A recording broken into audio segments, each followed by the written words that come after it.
한 발 더 깊이 있게 뉴스 속으로 시사인이 만드는 정치 라이브 김은재 뉴스인 10월 7일 방송 시작합니다. 안녕하세요. 저는 시사인 김은재 기자고요. 풍성한 한가위 연휴 잘 보내고 계십니까?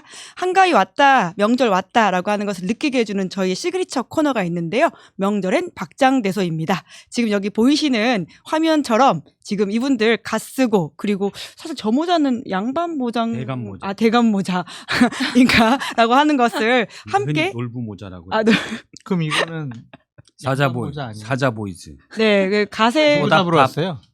지금 팔 뭐시죠? 네? 자, 얼른 소개해드리겠습니다. 저희 명절엔 박장대소 함께 해주시는 박성태 사람가사연구소 연구실장님이시고요. 그리고 공론센터 장성철 소장님이십니다. 그리고 오랜만에 우리 김영하 기자 반갑습니다. 네, 안녕하세요. 안녕하세요. 네, 저희가 매년 추석 즈음에는 시사인에서 정례로 신뢰도 조사라고 하는 걸 하고 있거든요. 한국 사회 정치 언론 분야를 중심으로 매년 그 신뢰도를 축적해가지고는 비교해 볼 수 있는 소중한 데이터인데요. 2025년 총괄을 김영하 기자가 해서 그 내용을 좀 소개를 해주고요. 그리고는 두 분의 해설을 함께 들어보는 방식으로 진행하려고 하는데 추석이다 보니까 녹화로 진행한다. 라는 양해의 말씀을 드리면서 대신에 저희가 시작하기 전에 아주 귀엽고 소중한 작은 이벤트 하나를 마련했습니다. 오, 뭡니까? 여러분 앞에 있는 이 분홍색 귀여운 칸초 보이십니까? 요즘 MZ 사이에서 유행이라고 하는 그래요? 놀이가 있는데요.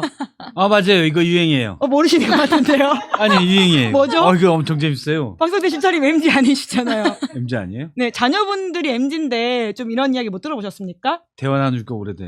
예. 네, 칸초에 요새 이름이 새겨져 있거든요. 그래서 이 안에 몇 명의 이름들이 있어서 본인 이름을 찾는 게 유행이라고 합니다. 그래서 각자 앞에 한 봉지씩 있는데요. 여기서 두 명의 이름을 뽑아가지고 저희 구독자 중에서 같은 이름을 가지신 분들이 계시다면 지금 나가고 있는 이 주소로 보내주시면 됩니다. 그럼 저희가 그 두 명, 총 8명으로 해서요. 이번 주 이 시사인, 그리고 다음 주 시사인까지 함께 보내드릴 예정이니까요. 많은 관심 부탁드리고요.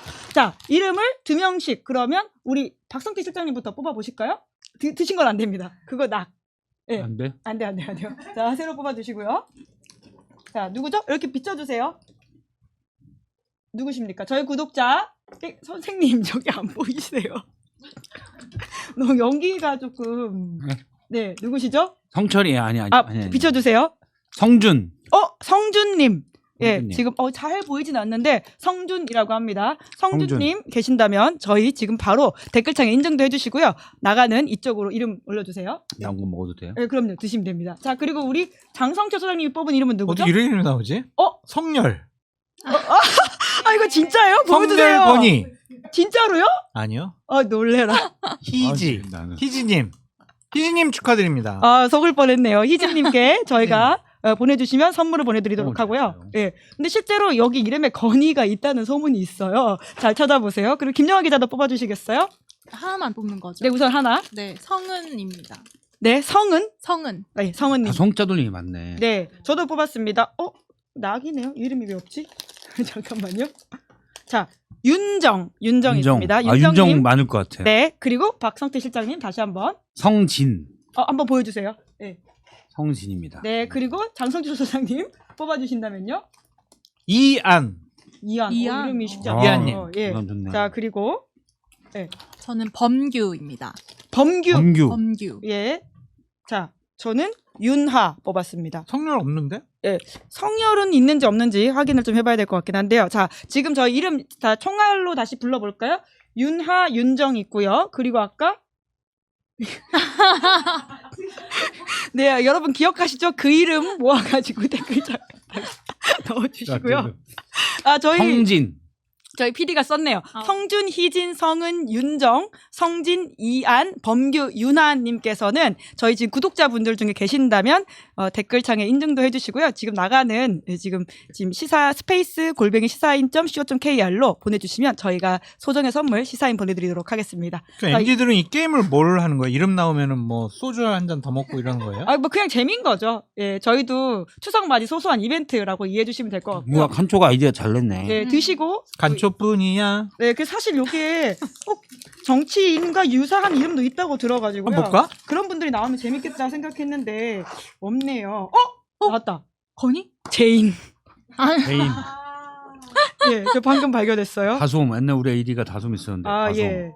자, 아쉽지만 좀 여기까지 하도록 하고요. 아니 하나만 더 해요. 예. 그러면 해림. 빨리 뽑아보시면 해림. 저희의 이 추석 이벤트 여러분들도 가족들과 오랜만에 만나가지고 이런 이야기 나눠보시면 좋죠. 저는 우리 김은지 영화. 기자님도 잘 아는 정주, 이정주 기자, 정주. 그리고 창석, 오창석. 나왔네요. 예. 딴 사람들은 모르는 이름이야. 저는 제인이 나오긴 했는데 뭐 여기 하트만 있어요. 이름이 없고. 예 그런 낙이 이거 불량품이다. 있더라고요. 예. 이거 반납. 아니요 맛있게 드시면 됩니다. 아 그래 예. 반품 안 돼? 반품 안 되고. 예. 아이디어네. 자 이런 식으로 자 저희가 시작할 때 이렇게 이벤트를 해봤는데요. 근데 본론으로 얼른 좀 들어가야 될 것 같은데 그래도 추석이니까 간단하게 좀 저희 덕담을 구독자분들한테 해주시겠어요? 장 소장님. 작년 추석에는 윤건희, 김건희 부부의 추석 인사 보느라고 많이 힘들으셨을 것 같아요. 그때 둘이 같이 나왔나? 그때 혼자 나왔나 모르겠어요. 저희 명절에는 항상 같이 하셨죠. 아니 윤건희 부부 있잖아요. 작년 추석 때. 혼자 그때 막 그 그냥. 유명한 마포대교 시찰을 했습니다. 그 9월 즈음에. 아. 그럼 김건희 씨가. 윤석열 전 대통령 혼자 나와서 예. 인사했던 것 같은데 아주 예. 논란이 돼가지고. 예. 맞아요. 근데 이제 그 얼굴 안 봐가지고 너무 다행인 것 같고요. 올해는 정말 풍성한 최고로 행복한 한가위 되시기 바랍니다. 네. 자, 훌륭하십니다. 그 진짜 생각해 보면 1년 만에 세상이 또 이렇게 바뀌었어요. 그러니까요. 우리나라 정말 다이나믹해요. 음. 아니 윤석열은 지금 이제 깜빵에서 이제 살도 빼고 디톡스 하고 있죠. 디톡스. 금주 강제 금주. 강제 예. 금주 디톡스 하고 있고 다 이렇게 시절이 가면 또 좋은 세상 오니까 여러분들 힘내시고 어차피 또 이렇게 다 살아가는 거예요. 네. 그러니까 설날만 비교하더라도 지금 굉장히 다 살아가니까 뭐. 저를 만나기 전까지는 그냥 잘 열심히 즐겁게 사시는 게 최고입니다. 헌터 사자보이스. 사자보이스. 서답밥. 안 보신 것 같은데. 이런 춤이 있나요? 잠시만요. 우리 PD님 너무 빵 터지는 거 아니에요? 자, 그 비웃는 웃음으로 들렸어요. 저희 서답밥. PD가 방금 찾아줬는데요. 윤석열, 김건희 씨가 작년 9월 9일에 영상 메시지를 1년 만에 국민들한테 인사를 했다. 아, 같이 했구나. 예, 참. 이제는 오랫동안 함께할 수 없는 사이가 됐죠.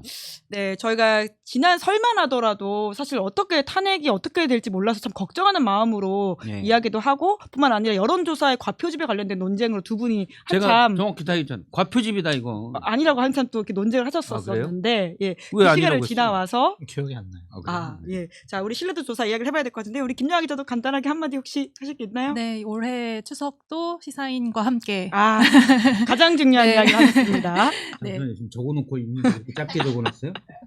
적어놓지 준비하세요. 않았습니다. 네, 킬러 메시지라고 할 수 그 있죠. 기자님한테 뭐라 그래. 말 좀 더 시키려고. 우리 저승사자님 오늘 컨셉이 사자보이즈. 서답밥. 자, 그럼 본격적으로 이제 신뢰도 조사 이야기를 좀 해봐야 될 것 같은데요. 그 시사인에서 준비한 신뢰도 조사의 그 개요 먼저 간단하게 이야기를 하고 들어가 보도록 하겠습니다. 네, 이제 시사인 의뢰를 받아서 한국갤럽이 조사를 했고요. 조사 일시는 이제 지난 9월 14일부터 16일 3일간 진행이 됐습니다. 전국 만 18세 이상 남녀 1,012명을 대상으로 이제 조사를 했고 나머지는 이제 화면을 참조해 주시면 감사하겠습니다. 네, 그러면 먼저 이재명 대통령 신뢰도부터 볼까요? 네, 이제 저희가 2007년부터 이제 신뢰도 조사를 해오고 있는데 이제 현직 대통령 신뢰도가 보시는 것처럼 이렇게 시계열로 쌓이고 있습니다. 이 그림을 보면 올해 이제 대통령 신뢰도가 급상승했다라는 걸 보실 수 있는데 이 현직 대통령이 신뢰도 5점을 넘은 것이 2020년 문재인 전 대통령이 처음입니다. 또 지난해 윤석열 전 대통령보다 2.72점이나 오른 신뢰도인데요.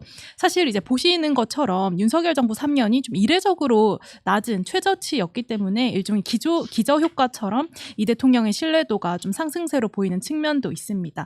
통상 임기 1년 차에 신뢰도가 가장 높고 이제 차츰 하락하는 추세인데 임기 1년 차로만 놓고 비교를 하면은 이재명 대통령의 신뢰도는 이명박, 윤석열 전 대통령보다는 높지만 박근혜, 문재인 전 대통령보다는 낮게 나타났음을 알 수 있습니다. 네, 우선은 여기서 두 분이 포인트로 보는 부분이 있으실까요? 이재명 대통령이 사실상 저희가 100일 성적표다라고 커버 제목을 뽑긴 했었는데요. 기본적으로 윤석열 전 대통령에 대한 기준점이 상당히 낮기 때문에 예. 이재명 대통령께서 조금만 정상적이고 합리적인 얘기만 하더라도 이것은 대통령답다. 그렇게 평가를 받을 수밖에 없지 않을까. 그런 좀 생각이 듭니다. 그리고 전반적으로 인사 문제와 대미 협상 과정에서 조금의 뭐 삐걱거림이라든지 숙제가 남아있긴 하지만 전반적으로 대한민국을 정상화시킨 부분, 시스템을 그래도 인정을 하고 야당과 대화 타협, 협치하겠다라는 그런 모습을 보이는 것만으로도 신뢰도가 상당히 높아지지 않았느냐 그런 생각이 듭니다. 네. 박성태 실장님은 어떻게 보셨어요? 저는 뭐 제 개인적인 평가로는 이재명 대통령이 상당히 잘하고 있다. 오. 물론 말씀하신 대로 인사 문제나 몇 가지의 문제점들이 있지만 예. 사실 최근에 이건 꽤 뭐 최근도 아니고 꽤 오래전부터 있었던 일인데 각 당에 우리가 어쨌든 양당 체제가 약간 고착화돼 있으니 대표 주자를 뽑는 과정에서 오히려 과격하고 이런 분들만 좀 나오게 되다 보니까 문재인 대통령은 좀 예외였지만 나오다 보니까 대통령으로서는 조금 더 안 맞는 진영의 경선 과정을 거치면서 진영의 대표 주자가 대통령과는 좀 동떨어진 이런 현상들이 반복돼 있었거든요. 그런데 이재명 대통령도 물론 후보 때도 저도 비판적인 목소리를 많이 냈습니다. 뭐 진영의 목소리만 대변하는 거 아니냐. 근데 후보 시절에 모두의 대통령이라는 얘기를 했고 실제 지금 취임 100일 정도 지났는데 실제 국정 운영을 그렇게 저는 하고 있다고 봐요. 네. 그래서 대통령 직에 충실한 간만에 그런 대통령 역할을 지금 하고 있다라고 보고 있습니다. 당이 문제지 대통령실은 문제가 아니다. 그런 생각도 좀 듭니다. 예, 당 문제를 제가 이따가 또 그 신뢰도 조사 점수가 있으니까 이야기하면 될 것 같은데요. 그래프 다시 한번 볼 수 있어요? 예. 그래프 다시 한번 보면 이재명 대통령 신뢰도 전직 대통령들이 현직과 비교해 놓은 것들입니다. 예, 저게 근데 조사 시점이 예를 들어서 2년에 윤석열 전 대통령 되게 낮은데 조사 시점이 몇 월에 한 저희가 거예요? 추석 즈음입니다. 9월이네. 9월입니다. 다 9월에. 네. 일단 저렇게 점이 많잖아요. 네. 김영화 기자가 상당히 고생했다. 감사합니다. 네, 많은 점들을 그리고 저런 걸 분석하는 건 제가 맞아요. 기사를 쭉 봤는데 천재적이다. 천재다. 오늘의 아마는 김영하 기자가 천재다. 예, 그런 거 일단 추석 덕담 사자 훈훈하게 보이스가 이 시작하고 정도는 있습니다. 해줘야죠. 예. 그래서 상당히 천재적이다라는 얘기를 하고 싶고 말씀을 던지고 약간 수습 못하시는 것 같아요. 아니요, 원래 계획돼 있던 거였어요. 계획돼 있던 거였었고 그리고 이재명 대통령의 신뢰도가 지금 5.54 5사점. 정도로 나왔는데 저는 뭐 계속 얘기한 게 저게 10점 만점이잖아요. 예. 근데 여론조사에서도 긍정평가가 55% 전후로 나오면 성공적이다. 왜냐하면 일단 후보 시절에도 있었고 지금 양당 체제가 고착화돼 있어 서로 양당 체제가 상대에 대한 반감으로 이루어졌다라는 건 최근에 더 심화돼 있었거든요. 거기서 50% 중후반 넣으면 꽤 잘하는 거다. 그 평가 기준이 좀 달라졌어요. 네. 그런 차원에서 대통령 신뢰도도 사실 올라갔다라고 하는 게 포인트인 것 같은데 김영하 기자가 그것도 좀 알려주시겠어요? 네, 대통령실 신뢰도도 5.24점으로 나타났습니다. 이게 또 지난해보다 2.49점 오른 수치인데 저희가 이제 대통령실부터 국회, 대법원, 검찰 이렇게 총망라해서 모든 국가기관에 대한 신뢰도를 함께 묻고 있거든요. 여기 중에서 신뢰도가 가장 높은 국가기관으로 나타났습니다. 어쨌든 이제 탄핵 이후 이제 선출된 이재명 정부에 대한 기대감이 대통령실 신뢰도까지 이어진 것으로 보입니다. 예, 그러면 이어가지고 바로 가장 신뢰하는 정치인 이야기를 하면서 아까 말씀하셨던 당 이야기와 그런 이야기를 좀 이어가면 될 것 같은데요. 김영하 기자가 현재 가장 신뢰하는 정치인도 주관식으로 물어본 부분에 대해서 알려주시겠어요? 네, 이제 현직 대통령 신뢰도 외에 주관식으로 물은 질문인데요. 현재 활동하는 정치인 중에 가장 신뢰하는 정치인이 누구냐 이렇게 물었더니 없다, 모름, 응답, 거절이 41.5%로 가장 많았고요. 그 외에 1위를 차지한 인물이 바로 이재명 대통령이었습니다. 그래프를 보면 좀 눈에 띄는 것이 바로 여야 대표인 정청래, 장동혁 대표의 급상승인데 또 그와 함께 한동훈 전 대표의 하락세도 눈에 띕니다. 지난해 2.1%였던 정청래 대표는 올해 9.7%를 기록을 하면서 2위를 차지를 했고요. 뒤이어 장동혁 대표가 7.6% 3위로 상승을 했습니다. 두 인물 모두 어떻게 보면 1년 전까지만 하더라도 대선 주자는 물론 어떻게 보면 당 대표로서도 좀 존재감이 미미했다 이렇게 해석이 되는데요. 심지어 지난해 2위였던 이 한동훈 전 대표 같은 경우는 올해 6위로 추락을 했습니다. 친한계 핵심으로 불리던 장동혁 대표가 이 한 전 대표를 이제 추월한 그런 모양새가 이번 조사에서 이제 포착이 됐고요. 그만큼 이제 지난 8월에 있었던 이 민주당과 국민의힘 전당대회가 여러 의미에서 전국을 흔들었다 이렇게 볼 수 있을 것 같습니다. 네, 그 외의 부분도 좀 알려주시면 재밌을 것 같은데요. 특히나 사실 김민수 최고위원 이런 분들의 이름이라고 하는 게 있는데 지난 여름 전당대회 이제 좀 존재감을 알리신 분인데 이번에 주간식 응답에 이름이 있더라고요. 네, 저희가 10위권으로만 이제 좀 이제 추격을 해서 보면은 아무래도 이 대선 후보로 나섰던 김문수 전 장관의 이제 존재감이 소폭 지난해보다는 상승한 가운데 민주당 서영교 의원 그리고 국민의힘 나경원 의원 등 이 국회 법사위원들이 나란히 거론이 됐습니다. 한편 지난해 4위로 올랐던 조국혁신당의 조국 비대위원장 같은 경우는 비교적 좀 저조한 지지도를 보이는 가운데요. 윤석열 면회를 신청해서 논란을 일으킨 김민수 국민의힘 최고위원이 10위에 이름을 올렸습니다. 네, 이번 결과는 좀 어떻게 보세요? 가장 좀 눈에 띄는 인물? 저 먼저 할까요? 예. 예, 찾아보이지가 먼저 하겠습니다. 모자가 일단- 많이 마음에 드시나 봐요. 이거 가져가면 안 돼요? 명절 선물로 드릴까요? 이런 모자 잘 안 쓰는데 아, 예. 이거 괜찮아. 아, 그러게요. 이렇게 마음에 들어 하신다니까 다행인 것 네. 같은데. 일단 제일 눈에 띄는 인물은 업다 씨예요. 아, 그렇죠. 예, 무명 씨. 네, 업다 씨가 41.5%로 가장 많은 지지를 받고 있어요. 예. 지금 그래서 뭐 이재명 대통령은 어떤 정치인으로 분류돼서 일단 주관식이었기 때문에 올랐지만 사실은 이제 눈여겨볼 만한 거는 다음 대선 누구냐 뭐 이거 있잖아요. 사기 예. 정치 지도자를 얘기하는 거는 뭐 다음 대선까지 안 가도 어쨌든 주도권을 누가 잡느냐의 문제인데 업다 씨가 잡았어요. 업다 씨는 여전히 이 뭐라고 할까요? 이렇게 백중세다 이렇게 보면 네, 되는 업다 건가요? 씨는 뭐 지난번 옛날 조사에서도 업다 씨가 1등인 예, 것 늘 같잖아요. 그렇죠. 예. 업다 씨는 예. 막강해요. 예. 네, 일단 업다 씨가 잡았고 41.5%. 그리고 지금 보면 독인 개인이다. 요새 뭐라고 할까요? 지금 윷놀이 하실 수 있는 분들도 계시니까 그런 도냐, 표현으로 개냐 이건데 걸도 있죠. 근데 어쨌든 큰 의미는 없는 것 같아요. 예. 왜냐하면 지금의 여야 당 대표가 9.7, 7.6으로 해서 예. 가장 높은데 일단 한 자릿수잖아요. 그렇죠. 그렇다 할 두각을 못 나타냈다. 예. 그거는 근데 이건 민주당도 좀 고민해봐야 될 문제예요. 왜냐하면 국민의힘은 예. 사실 예전부터 별로 없었어요. 아, 그래요? 네, 그만한. 그러니 오죽 없으면 그냥 검찰에 있던 윤석열을 데리고 와서 아, 만들었잖아요. 예. 그러니까 이명박 박근혜 이후에 음. 이렇다 할 정치인이 없었다. 음. 대신 중간급들은 좀 있습니다. 오세훈, 홍준표, 유승민 이런 분들이 안철수까지 이런 분들이 중간급을 형성하고 있었는데 예. 대선을 탁 잡기에는 역량이 좀 부족하죠. 근데 민주당에 제가 더 고민스럽다고 하는 부분은 이재명 대통령의 일단 지난 문재인 대통령이 당선됐던 2017년 대선 이후 예. 쭉 어쨌든 힘을 이재명 당시 뭐 대표 후보 쭉 가지고 있었기 때문에 예. 다른 중량감 있는 인사들이 사실은 적어요. 아, 네. 워낙 원톱 체제가 오랫동안 지속되다 그렇죠. 보니까 원톱 체제가 예. 오랫동안 지속되다 보니 어떤 뭐 개파의 리더라고나 할까 이런 분들이 이제 막 만들어지는. 예. 근데 아직은 인지도가 좀 적다고 볼 수 있습니다. 그러다 보면 어떻게 되겠어요?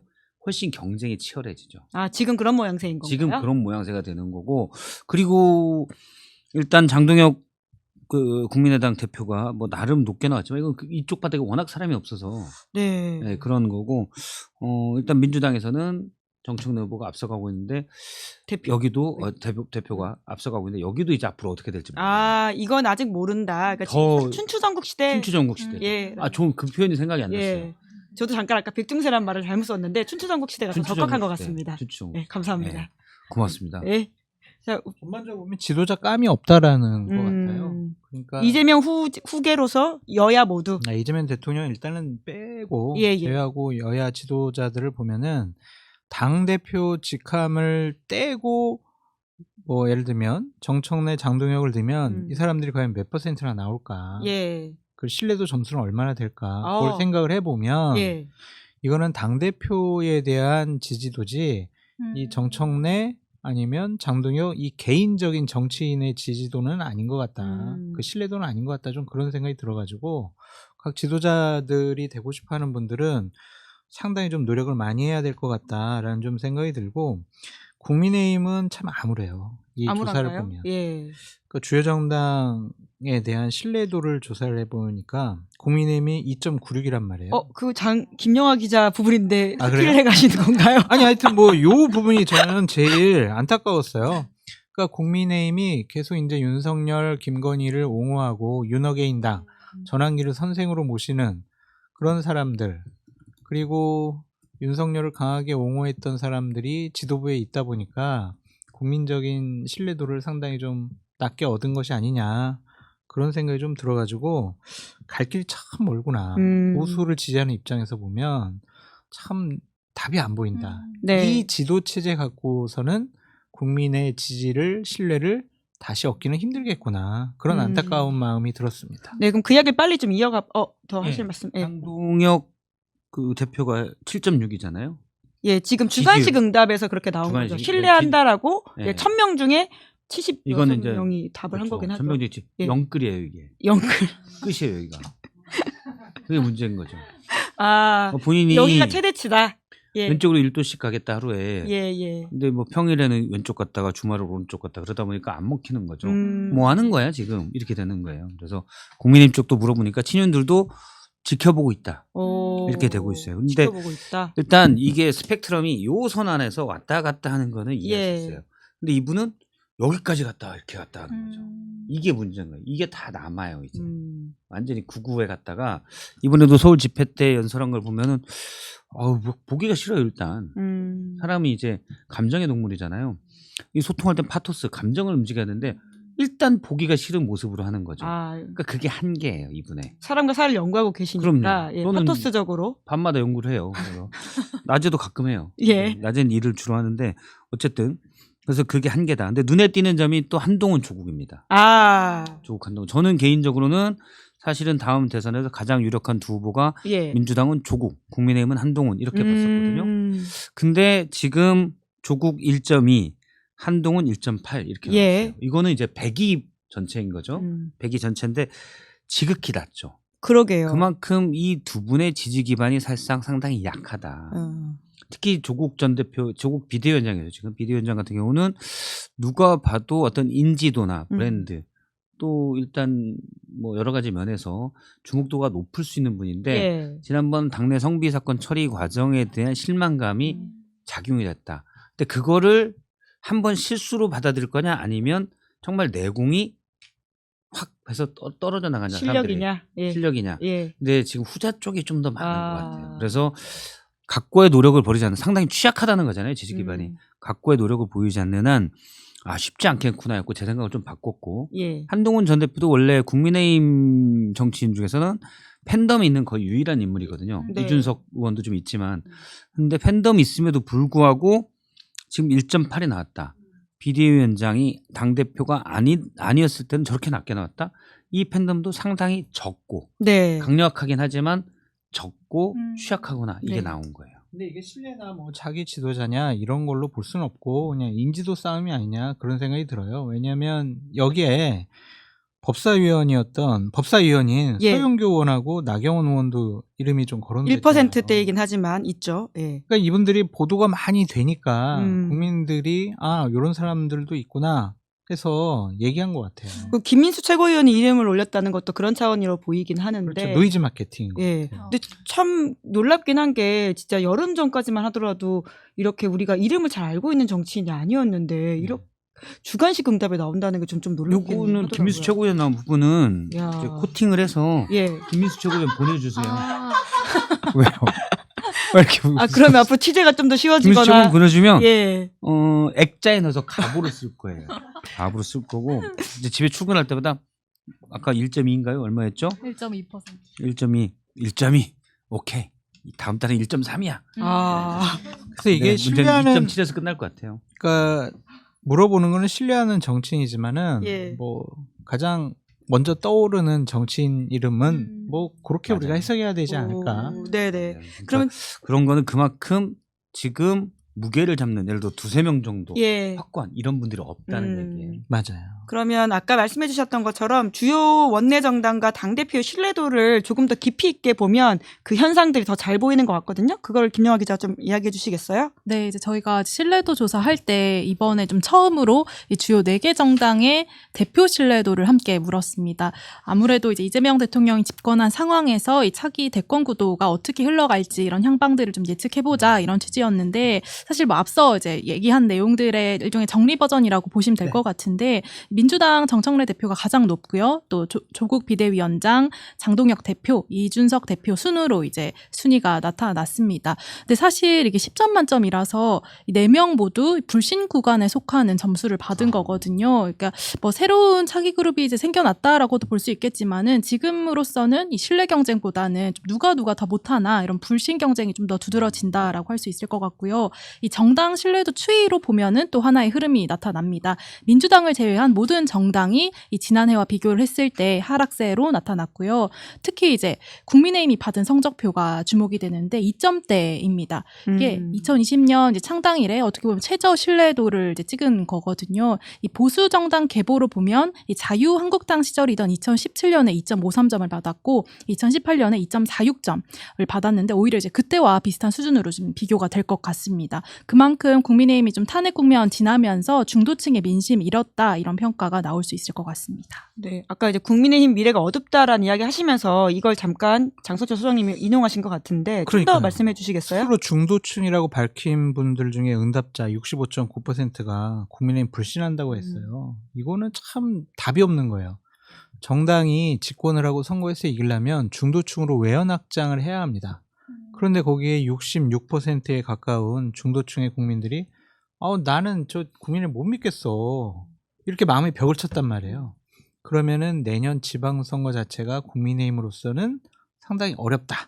그것이 여기서 우리가 확인할 수밖에 없고, 더 문제인 것은 보수층 응답자도 신뢰한다가 35.1, 불신한다가 44. 불신한다가 높아요. 보수층 응답. 보수층 조차. 응답자들도 네. 국민의힘 이거 나 못 믿겠어. 저 같은 사람인 거죠. 아. 전 보수주의자예요. 저 예. 중도 아니거든요. 여기 44에 들어간단 말씀이군요. 그런데 예. 국민의힘 신뢰합니까? 안 합니다. 이렇게 대답할 몇 점 수밖에 주실 거예요? 0점에서 10점 사이라면? 0.1점. 0.1점은 다 못하실 것 같긴 한데 거의 0점이라고 저희가 봐야 되겠네요. 못 믿겠어요. 그냥 저 당이 하는 거는 그냥 소음 같아요. 그러니까 옳은 말을 해도 네. 소음 같단 말입니다. 그러니까 예를 들면 유상범 의원이 얼마 전에 막 우리 한참 김현지 씨 때문에 막 논란이 됐었잖아요. 그래서 김현지 씨가 뭐 절대 존엄이냐 그렇게 막 비판을 했거든요. 윤석열 정권 시절에 절대 존엄 김건희를 유상범이 얼마나 이렇게 옹호했는데 그거에 대한 반성문을 쓰지 않고 김현지를 비판을 하니까 좀 뭐 하는 소리야? 방금 전에 방송 와가지고 머릿속에 있어가지고 그런 생각이 막 들더라고요. 그러니까 그 소리를 듣는 게 별 의미가 없어 보이기도 하고 그냥 야, 저 사람들은 반성 안 하고 지금 뭐 하는 거냐? 그런 생각이 드는 거예요. 그럼 마음의 벽이 처지더라고요. 그래서 국민의힘 같은 경우엔 정말 윤건희 부부랑 결별을 하든지 아니면 지도부 자체가 바뀌어야지 국민의 신뢰를 회복할 수가 있지 않겠느냐. 이 수치가 계속 지속되면요. 내년 지방선거를 앞두고 지방선거 참패 얻을 수 있는 곳은 대구시장, 경북도지사 딱 이런 분석해서 나오잖아요. 예. 비대위 체제로 가는 하나의 민심의 지표가 아니냐. 그런 생각이 듭니다. 벌써. 예. 그걸 우리가 예단해 볼 수 있어요. 예. 선거 지는 지도부 체제를 그냥 어떻게 데리고 가요? 근데 장동혁 대표가 절대 안 물러날 사람이에요. 쫓아내지 않으면 절대 안 물러나고 그냥 계속 망할 것 같아요. 그렇게 쉽게 얘기하면 어떡해요? 단정적으로 지금 말해야 될 좀 정도의 어렵게 상황이다. 네, 어렵게 해주세요. 예. 안 좋아질 것 같아요. 예. 좀 뉘앙스가 다르긴 하네요. 망한다, 안 좋아질 것 같다는 굉장히 좀 다른 느낌이긴 한데. 좀 더 길게 얘기한 거예요, 그냥 어렵게 네. 얘기하라고 그래서. 근데 그게 그러니까 장동혁 대표가 국민의힘의 지금 주요 정치인들이 착각하는 게 있어요. 그러니까 민주당도 강성 지지층이 있죠. 그리고 정청래 대표, 뭐 추미애 법사위원장, 강성 지지층에게만 소구하다가 민심을 잃고 있다. 뭐 이런 평가도 있어요. 예. 저도 어느 정도 동의합니다. 그런데 국민의힘도 우리는 뭐가 문제야. 스펙트럼이 이렇게 있잖아요. 이 안에서는 우리가 좀 약간 심하다고 할 수도 있고 그건 좀 너무한데라고 할 수도 있는데 예. 지금 국민의힘의 극우 지지층들, 그러니까 예를 들어서 전한계 씨나 전광훈 씨에 소구하는 거는 부끄럽게 되는 거야. 내가 저런 사람이랑 같이 뭘 해야 돼? 예. 그거는 이제 그쪽에 같이 어울리는 분들이랑 얘기를 하기에는 예를 들어 우파나 예를 들어 뭐 좌파라고 생각하는 중도 좌파 분들이 민주당의 강성 지지층이 너무 극단적이라고 생각할 수 있어요. 난 저런 건 아닌데 근데 심하다라고 얘기하는 거거든. 근데 국민의힘의 강성 지지층, 이거 강성 지지층이라기보다 저는 이제 아스팔트 세력들 예. 약 30만 정도 있다고 하면 이분들은 전환기 씨 보고 그쪽에 같이 하고 윤어게인 외치는 분들. 예. 이분들은 우파에서 볼 때는 같이 있기가 비속어라고 할 수 있지만 쪽팔린 거예요. 아. 거기에 들어가면 안 되거든요. 예. 그러니까 스펙트럼을 가시광선으로 얘기하면 빨주노초 파남보가 있잖아요. 무지개 색깔. 네. 근데 민주당이 예를 들어 강한 목소리들이 주황색 정도에 있다. 국민의힘의 강한 목소리, 국민의힘 지지층 중에 강한 목소리는 그러니까 장동혁 대표가 무게를 두는 강한 목소리는 어디에 있냐? 여긴 자외선인 거예요. 예. 건강 해로운. 아. 가시광선 바깥에 있어요. 무지개 안에 안 들어가 있어요. 예. 자외선 오래 쓰면 어떻게 돼요? 예. 암 걸리죠. 안 좋아요. 선크림을 심각하네요. 발라야죠. 예. 선크림은 어디가 좋아요? 그건 안 할게요. 어쨌든 그래서 그 부분을 지금 국민의힘 지지층들이 아니에요. 알래스칸 비누예요. 비누. 국민의힘 지지층들이 그 부분을 착각하고 있는 거예요. 니네나 너 물이나 똑같다. 안 똑같아요. 여기 예. 심한 거고 저기는 쪽팔린 거예요. 그러니까 보수층 응답자도 국민의힘 불신이 44다, 그러니까 더 많다라고 하는 건데 그 마음의 근원이 쪽팔린다라는 이야기를 해주셨는데 쪽팔린다는 좀 어투가 그러니까 부끄러움. 부끄럽다. 그러신가요? 덕답 좀 하세요. 좀 덕담. 근데 네? 실제 속내는 어떠세요? 정말 많이 그런가요? 이 부끄러운 해설이 거예요. 부끄럽다라는 거에 동의하세요? 창피하죠. 네. 그러니까 이제 좀 지자기가 어려운 것 같다라는 좀 생각이 들고 우리가 조국혁신당과 개혁신당을 한번 좀 살펴봐야 될 의미가 필요할 것 같아요. 네네. 조국혁신당, 개혁신당 내년 지방선거 때 어디 기초단체장, 기초의원, 광역의원, 광역단체장은 불가능할 것 같고 거기서 한두 석이라도 얻지 못하면 이런 정당 자체의 존립 의미가 없어지지 않을까. 무의미해지는 거잖아요. 예. 지역에서 영향이 없다라는 것이 현실적으로 증명이 됐잖아요. 그러면 독자적으로 생존도 불가능하고 다른 정당, 거대 정당에서 야 우리가 조국혁신당하고 손잡으면은 다음번 선거 때 확실하게 이길 수 있다. 캐스팅 보트다. 조국혁신당. 그러한 영향력을 보여줘야 생명력이 계속 있는 거지. 만약에 그냥 무의미하다라고 하면 계속 업신여기 당할 수 있다. 제가 이제 추석 전에 예. 이준석 대표를 저녁에 만났어요. 오. 만나서 여러 가지 얘기를 좀 들어봤는데 본인 걱정 하지 마세요. 막 이렇게 얘기는 하는데 자신 있어요?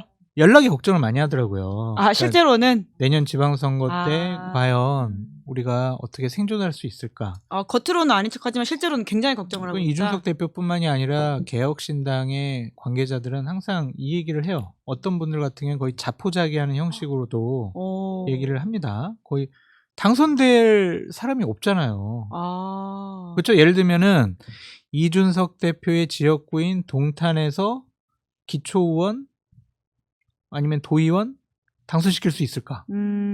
그분부터 자신 없어 할 수밖에 없는 상황이잖아요. 예. 지금 현재 분위기 보면. 그렇다라고 하면 자칫 잘못하면 개혁신당이 갈 곳을 잃어버릴 수도 있다. 예. 그런 생각이 듭니다. 왜냐하면 개혁신당은 오로지 이준석 대표 독자정당, 개인정당, 인물정당이었잖아요. 그런데 그것이 우리 앞에서 살펴봤듯이 국민적인 신뢰도도 낮고 네. 차기 지도자로서 선택지에서 좀 제외되는 그러한 수치가 나오게 된다면 현실적인 지역에서의 힘도 없고 예. 국민적인 인지도와 지지도도 없어져 버렸어요. 예. 뭘 가지고 생존할 거예요? 최근에 그래서 안호석 연대 이런 식의 말을 하면서 국민의힘 일부 개혁 세력들과 함께 하려고 하는 게 아니냐라는 이야기가 있잖아요. 혹은 뭐 국민의힘 가려고 하는 게 오세훈 아니냐. 시장이 뭐 손 잡을 방법이 없어요. 그래요? 당에서 뭐 개혁신당과 손 잡으려고 하지 않는데 예. 오세훈 시장이 어떻게 서울시 차원에서 어떻게 잡을 거예요? 그럼 안철수 의원이 그러면 저 서울시장 출마 안 하고요. 그냥 오세훈 시장 밀어줄게요. 동탄에서는요. 뭐 이준석 후보가 지명하는 그런 사람 밀어줄게요. 뭐 그래봤자 무슨 영향력이 있겠냐고요. 그래서 그거는 그냥 하나의 호사가들의 프레임이라는 생각이 들고 현실적으로 신뢰도도 상당히 낮아지고 있잖아요. 2.08점. 이것이 결국에는 존재감이 없다라는 거예요. 그걸 더 두려워해야 돼요. 어디 가서 멱살이라도 좀 잡으면서 화제가 돼서 매일매일 기사라도 나야 되는데 개혁신당 이준석 기사 나오는 게 없잖아.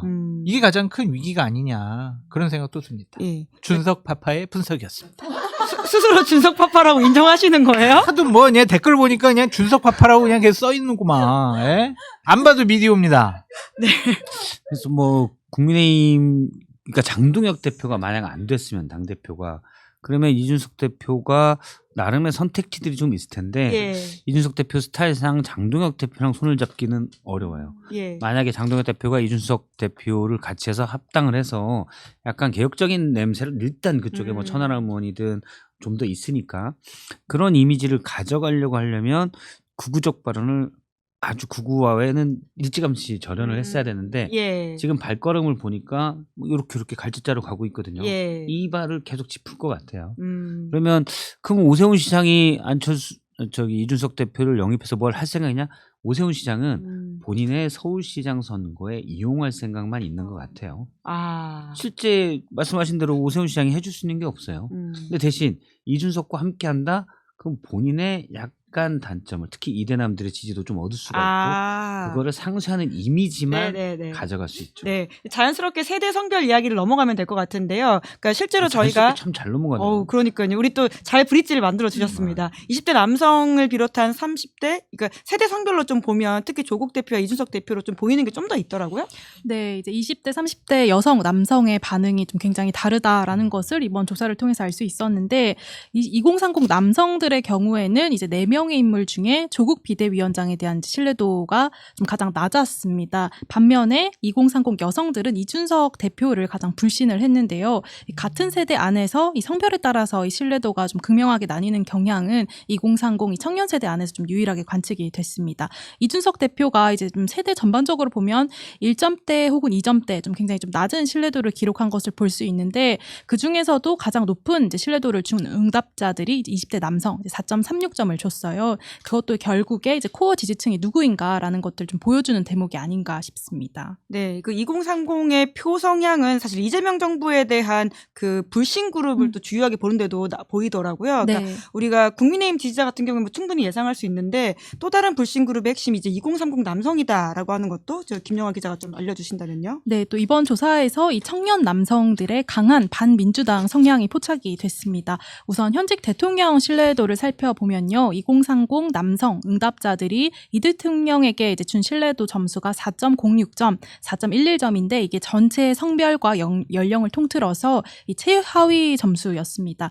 어느 정도냐면 통상 이제 보수 성향으로 분류되어 왔던 게 60대 혹은 70세 이상 응답자들인데 여기에서 나오는 신뢰도 점수가 4.96, 4.84점으로 이제 2030 남성들보다 좀 더 낮았거든요. 그러니까 20대 남성의 경우에는 이제 신뢰한다라는 응답이 22.4%였는데 신뢰하지 않는다라는 응답이 45.8%로 거의 2배의 차이였습니다.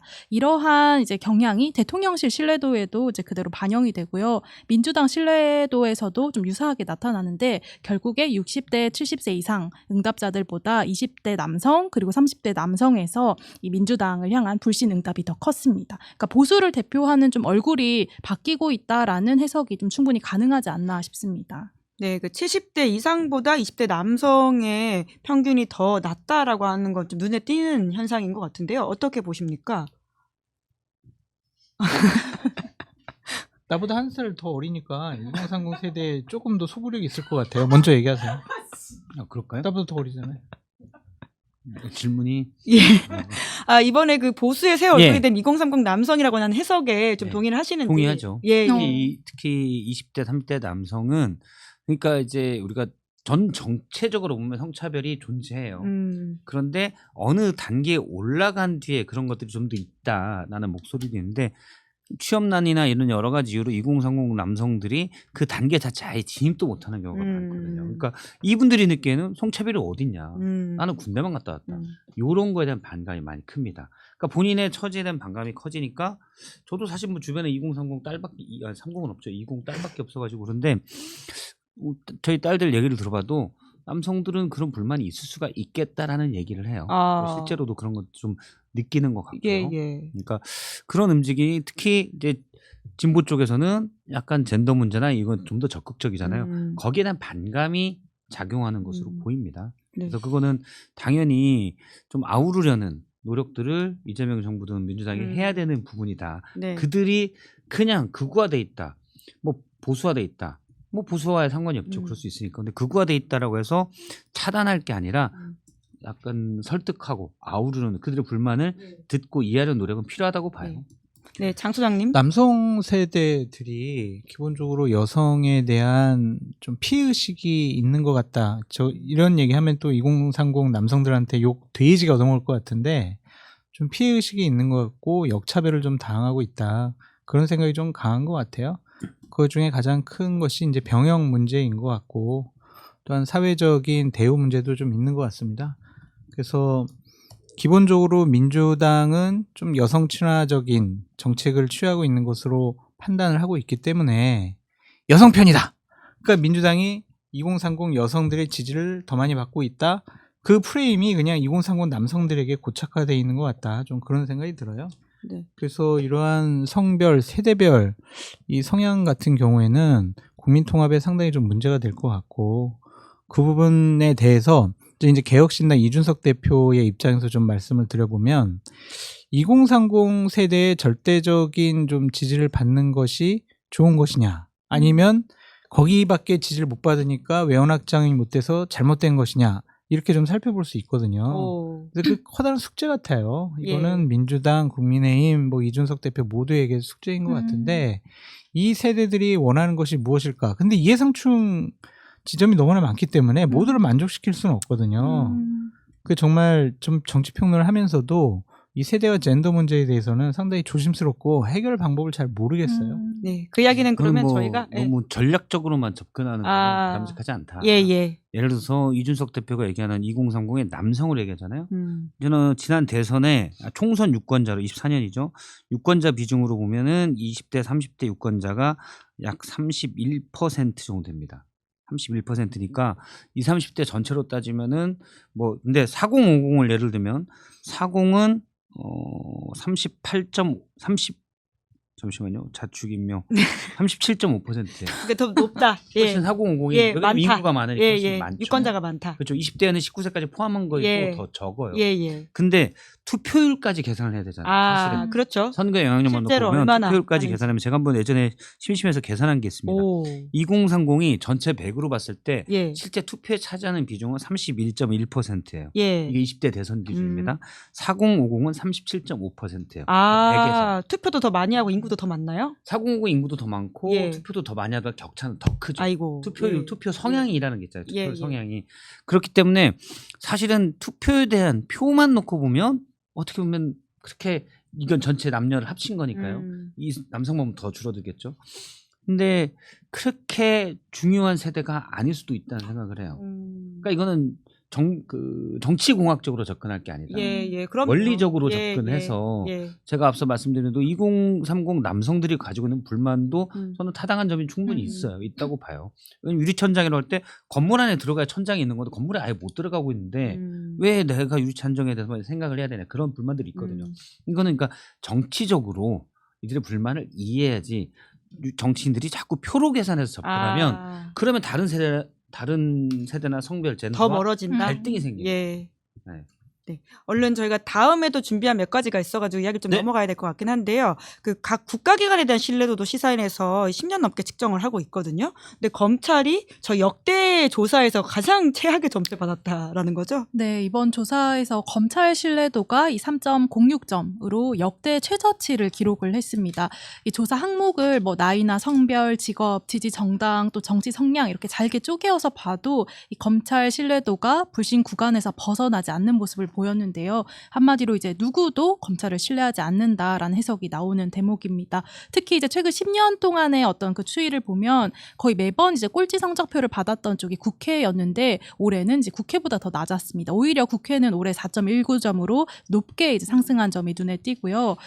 윤석열 정부 출범 시점인 2022년에는 이 검찰 신뢰도가 이 정치 성향별로 보면 가장 극단적으로 갈렸었어요. 이때 국민의힘 지지자들은 검찰에 6.29점을 준 반면에 민주당 지지자들은 1.68점에 그치는 점수를 줬는데 이 격차가 계속해서 좀 줄어들더니 올해 조사에서는 국민의힘 지지자도 검찰을 우리 편으로 보지 않는 것으로 나타났습니다. 불신 구간에 속하는 4.28점을 줬는데 이 사실상 검찰이 좀 어느 쪽에서도 신뢰를 받지 못하는 것을 보여주는 것이 아닌가라는 것을 보여주는 것 같습니다. 사업자들입니다. 자초한 겁니다. 어떤 작업을? 윤석열 정권 시절에 권력의 눈치를 보고 권력을 향한 수사를 대단히 주저했잖아요. 예. 오히려 무혐의를 주고 적극적으로 권력자들의 부정과 부패에 대해서 옹호하고 방어하는 듯한 오히려 검찰이 아니라 검사가 아니라 변호인의 역할을 한 것이 아니냐 그런 비판 많이 받지 않았습니까?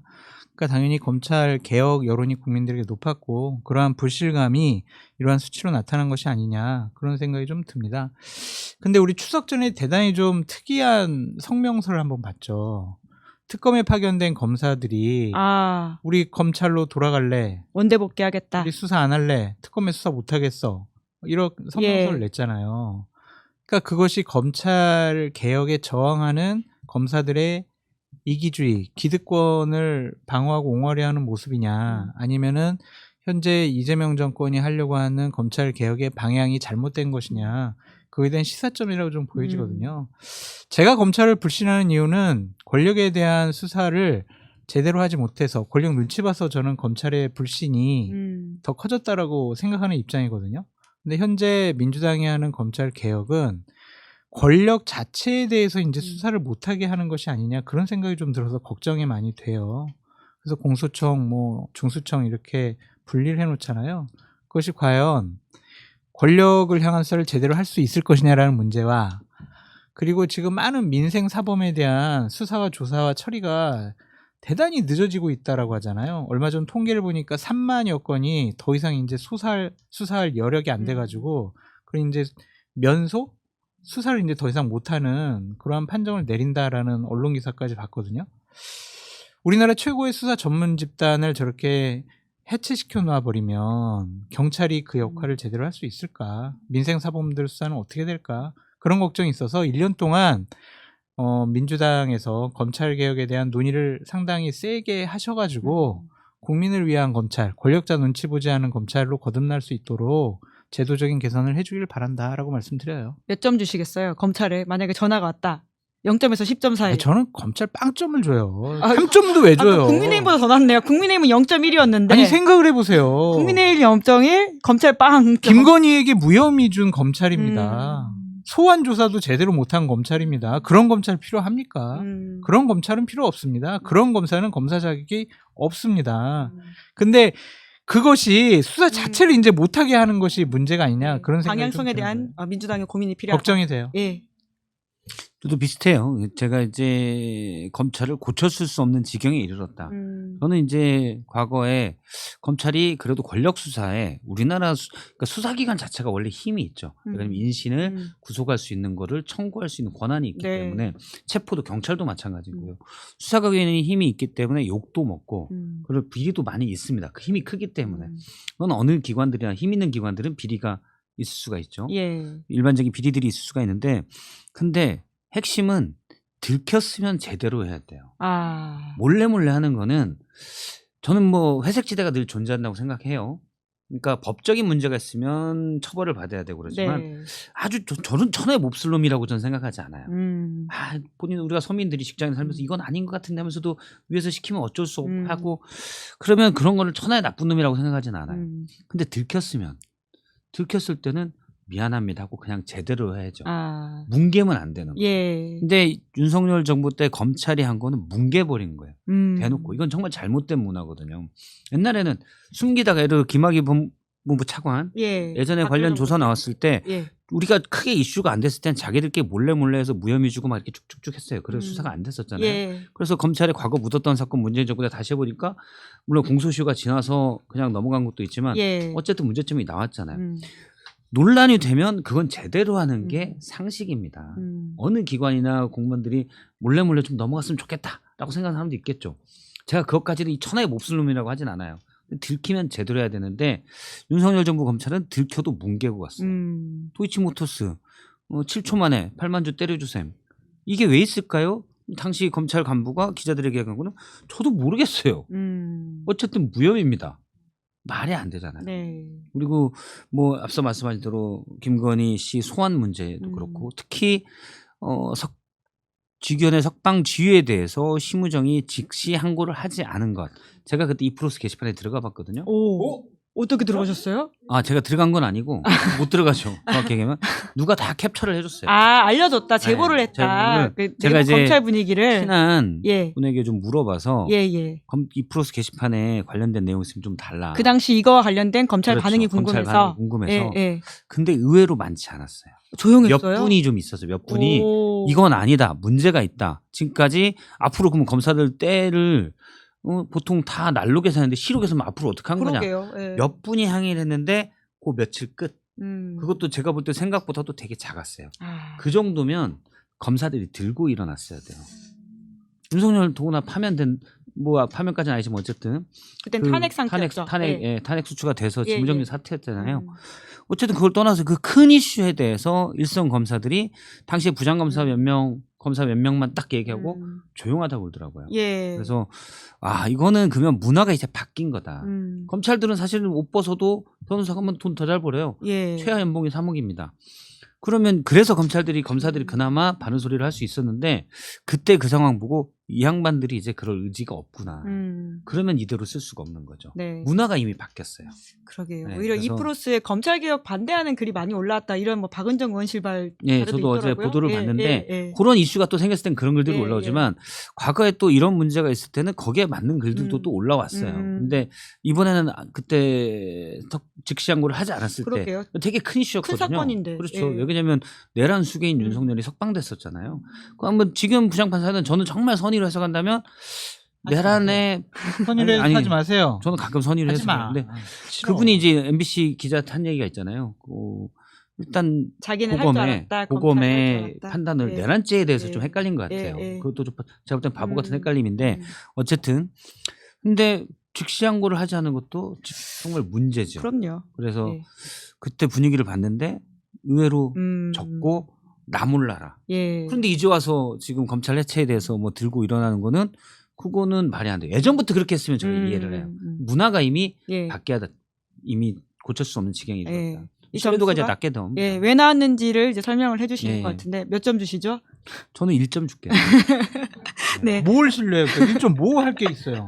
해봐요. 얘기해봐요. 출근은 그래도 많이 하잖아요. 반만 축 내는 거 아니에요?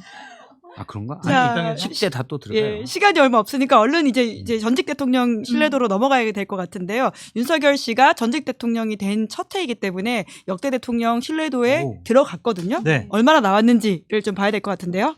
네, 윤석열 씨 신뢰도는 2.5%로 나타났습니다. 순서로 보면 6위인데요. 노무현, 박정희, 김대중, 문재인, 이명박 전 대통령, 그 다음이 이제 윤석열입니다.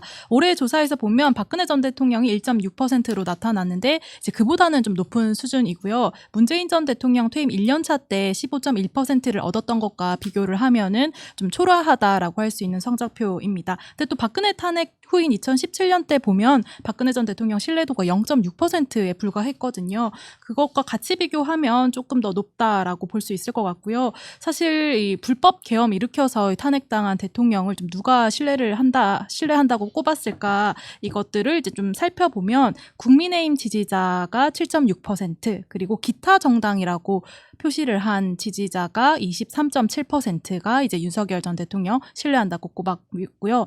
이제 어쨌든 국민의힘 지지자 절반 이상이 박정희 전 대통령 신뢰한다 이렇게 응답한 가운데 여전히 윤 어게인 세력의 일부에는 국민의힘 지지층이 좀 어느 정도 있는 것으로 파악이 됩니다. 또 세대 연령별로 같이 해서 보면 30대 남성 응답자 6.4%, 60대 여성 응답자가 5.9%로 각각 1, 2위로 윤석열을 이제 가장 신뢰한다 이렇게 기록을 했습니다. 네, 이제 2.5를 어떻게 볼지에 대한 평가 좀 나뉠 수 있을 것 같긴 한데요. 그런데 저희가 전직 대통령 목록을 다 불러드린 다음에 그 중에 한 명을 고르라고 하는 거거든요. 근데 그 중에도 2.5%는 정말 전직 대통령 다 총틀어서 가장 신뢰하는 사람을 윤석열로 꼽은 사람이 2.5고 심지어는 기타 정당 지지자 중에서는 23.7이나 된다라고 하는 점은 좀 눈에 띄긴 하네요. 기타 정당 어디죠? 자유통일당 있잖아요. 정광훈 씨와 자유한국당. 그의 친구들. 네. 네. 30대 남성 응답자도 6.4%, 60대 여성 응답자도 5.9라고는 하거든요. 어떻게 근데 좀 해석하십니까? 적외선 비중이 저 정도 된다는 거예요. 적외선 비중이 저 정도 된다는 거고 그 인간적인 호감도가 아예 없죠. 대신 이제 예를 들어 부정선거 이런 걸로 해서 아주 구구층 이슈에 따라서 예. 거기에 따라서 그냥 그 아주 극소수의 예, 아까 30만이라고 하셨던 그 예. 아스팔트. 그거는 예. 뭐냐면 사이 비중 정말 이상한 사이 비중도 믿는 분들이 있잖아요. 예. 그거는 사람 통계학적으로 그래프가 이렇게 정기분포곡선이 예, 이렇게 돼요. 예. 요 분들이 있어요. 아, 이상한 분들이. 2.5%는 어디든 예, 있다. 있어요. 예, 그래서 예. 거기에 너무 뭐 크게 의미를 둘 건 아, 없고 예. 그냥 저 정도 있다. 음. 예. 총광훈 씨의 자유통일당도 지난 총선에서 비례대표 득표율이 2.3%예요. 아, 예. 그렇네요. 놀랍죠. 예. 2.3%나 있다. 예, 예. 있어요 통계적으로. 예. 그렇네요. 3% 봉쇄 조항이 되게 중요하군요. 그렇죠. 좀 올려야 될 것 같아요. 그러게요. 아, 저는 동정심 같아요. 동정심. 네, 어. 그냥 신뢰도나 지지도 이런 것들이 예. 아니라 아유 전직 대통령 저리 되고 아유 불쌍해서 웃잖아. 다 건의 때문이다. 요런 생각을 아, 좀 하시는 분들이 있지 않을까. 솔직히 불법적인 비상계엄을 하고 대한민국 국민과 나라를 위태롭게 만든 위험에 빠뜨린 대통령 어떻게 신뢰할 수 있겠습니까? 저는 하여튼 동정심이 저 정도 퍼센트 나온 것으로 보여지고 박근혜 전 대통령이 1.6이잖아요. 예. 그건 이제 잊혀진 여인이 되어버린 것 같다. 좀 그런 생각이 들고 보수 평론가의 입장에서는 참 안타까운 게 참 예. 훌륭한 대통령 자질이 될 만한 보수 지도자들도 많이 있었고 중요한 업적을 세운 보수 쪽 대통령도 있었는데 좀 상대적으로 인정받지 못하는 것 같아서 아, 개인적으로는 참 안타깝고 다음에는 보수 쪽에서 정말 도덕적으로 뭐 법률적으로 또한 능력 면에서 훌륭한 대통령이 나왔으면 좋겠다. 좀 그런 생각이 드네요. 네. 그 저 처음에 그 정치인들 신뢰도 조사할 때 제가 예. 눈에 띈 점이 바로 그런 점이에요. 어. 예를 들어서 유승민 전 의원 같은 분, 저는 뭐 이분이 나중에 만약에 대통령이 되면 어떻게 될지 모르겠지만 나름 레인지 안에 있다고 생각하거든요. 상식의 레인지 안에 있어요. 예. 근데 이제는 아예 안 나와요. 아, 이름 자체가 안 나온다. 네. 아. 그거는 어떤 거냐면 이분은 사실 이렇게 따지면 중도나 보수 쪽에서 뭐 유승민 정도면 괜찮이 생각하는 사람 꽤 있거든요. 예. 근데 그냥 나는 괜찮다고 생각하지만 국민의힘 지지자들이 이분은 안 뽑을 거야. 이게 선입견이 박혀 있다라는 거예요. 아. 그러니까 국민의힘이 지난 대선 때도 그렇고 지지난 대선 때도 빌런 선발대회로 가는 거예요. 대선이. 빌런 선발대. 그렇죠. 예. 빌런 네. 선발대로 가다 보니 유능한 지도자들이 나올 수 있는 그러니까 어쨌든 레인지 안에 있는 분들이 나올 수 있는 환경 자체가 지금 아니다. 이게 문제인 거죠. 더 큰 숙제를 좀 우리가 안고 간다라는 생각이 드네요. 이번 예. 시사인에서 100일 여론조사를 쭉 보니까 상당히 대한민국 국민들께서 현재 영향력이 큰 사람들에 대한 큰 집단에 대한 불신감이 대단히 높구나. 이것은 나라의 불행이 될 수 있겠다. 좀 그런 걱정이 좀 들었고요. 되게 인상적으로 본 것은 우리가 방송에서 언급하지 않았지만 신뢰하는 뭐 프로그램 아, 예, 저 언론 있었잖아요. 부분도 있죠. 네, 잠깐 언론 언급하시겠어요? 그 시간 아직 한 4분 정도 남아 있으니까. 근데 뭐 1등이 MBC 뉴스데스크고 2등이 예. 뭐 KBS 9시 뉴스인데 유익해 본 게 김어준 씨 방송과 매블쇼, 예. 진보진영의 유튜버 방송하는 프로그램들이 3등, 4등 뭐 이렇단 말이에요. 그래서 이제 4등이 전환길 뉴스예요. 1.1. 4등이 네. 방송 프로그램이랑 유튜브 유튜브 중에. 예, 좀 다르게 나오긴 하는데요. 네. 예. 지금 섞어가지고 말씀하셔서 조금 죄송합니다. 헷갈리는. 유튜브. 예, 예. 아, 더 자세한 기사를 아시고 싶다면 시사인 정기 구독하시거나 예, 아니면 이번호 따로 이번 거는 꼭 한번 예. 사서 한번 보셨으면 좋겠어요. 와, 김용화 여러 가지- 기자가 이거 혼자 다 한 거예요? 아, 아니요. 나눠서 네, 했습니다. 나눠서. 청갈 진두지휘를 김영하 기자가 임정 했고요. 기자구나. 예. 대한민국을 지금 많은 국민들께서 어떻게 바라보시는지 예. 유익 있게 볼 수가 있을 것 같고 개인적으로 이제 바람이 좀 있다면 내년 설날쯤에는 가장 신뢰하는 정치평론가는 누구인가? 아. 오. 가장- 새로운 질문 제안. 네, 가장 신뢰하는 진행자는 누구인가? 진행자는 김은지죠. 아, 아닙니다. 당연 그걸 말을 입 밖에 신용산 꺼내야 돼요? 직전을 진행하고 계시는 우리 입 박성배 밖에 꺼내야 그걸 확인할 수 있습니까? 그럼요. 그냥 말 안 해도 알아야 되는 거 아니에요? 아이, 예, 명절에는 하기에 내가 너 이름을 부를 때 넌 날개로서 꽃이 됐다. 이렇게 이름을 부르는 것 자체가 되게 중요한 거예요. 근데 부르지 않아도 눈빛만 봐도 알 수 있는. 눈빛만 봐도 네. 예. 그래서 내년 설에는 꼭 시사인에서 가장 신뢰하는 정치평론가는 누구인가? 그것도 한번 조사를 같이 해주시면 정말 감사하겠다. 왜냐하면 말아주세요. 정치평론가들이 그분 의견이 부딪혔습니다. 아니 정치평론가들이 상당히 방송 활동을 활발히 하면서 예. 여론을 형성하고 이끌어 나가는데 큰 역할을 그러긴 하잖아요. 하죠. 예, 예. 근데 그분들이 막 저처럼 막 허위된 정보도 얘기하고 막 철없이 웃고 떠들고 그러면 신뢰도가 낮아질 수밖에 없는 상황 아니냐. 그래서 정치평론가 한번 제대로 국민들께서 판단하고 계시는 거 아니냐.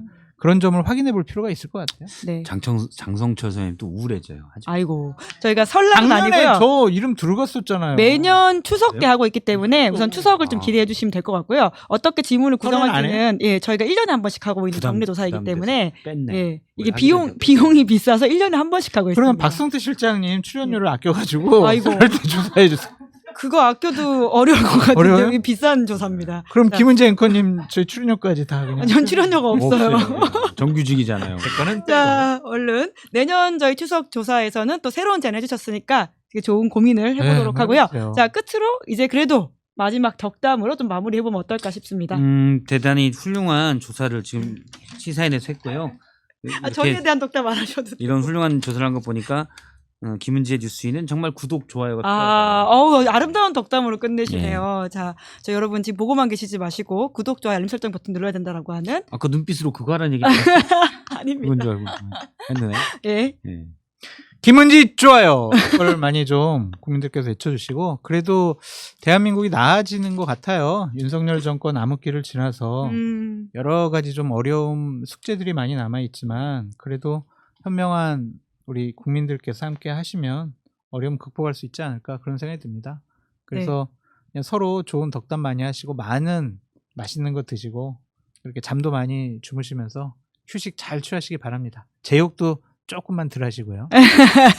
아니 얼마 전에 그 중앙일보에 오늘자인가요? 며칠 전자인가요? 예. 났는데 종교 지도자 한 분을 인터뷰를 주겠는데 예. 정치인도 어떻게 보면 양쪽에서 여기저기 욕 먹는 분들이 정말 잘하시는 거다라는 얘기를 하더라고요. 예, 예. 그런데 김은지 기자도 항상 바른 말을 하고 원래 언론은 이쪽 저쪽에서 욕을 먹어야 돼요. 근데 그렇죠. 김은지 기자님이 신뢰받는 언론인 안 나와서 되게 서운했어요. 김홍아 기자님 대체 어떻게 하신 거예요? 우리 박성태 실장님이 먼저 올라가기를 네. 기다리면서 저는 이제 언론인이 예. 아니에요. 예. 근데 다른 방송 보면 저희 예능인으로 해주세요, 이제. 김은재 아, 예능인이요? 많이 뉴스인도 많이 봐요.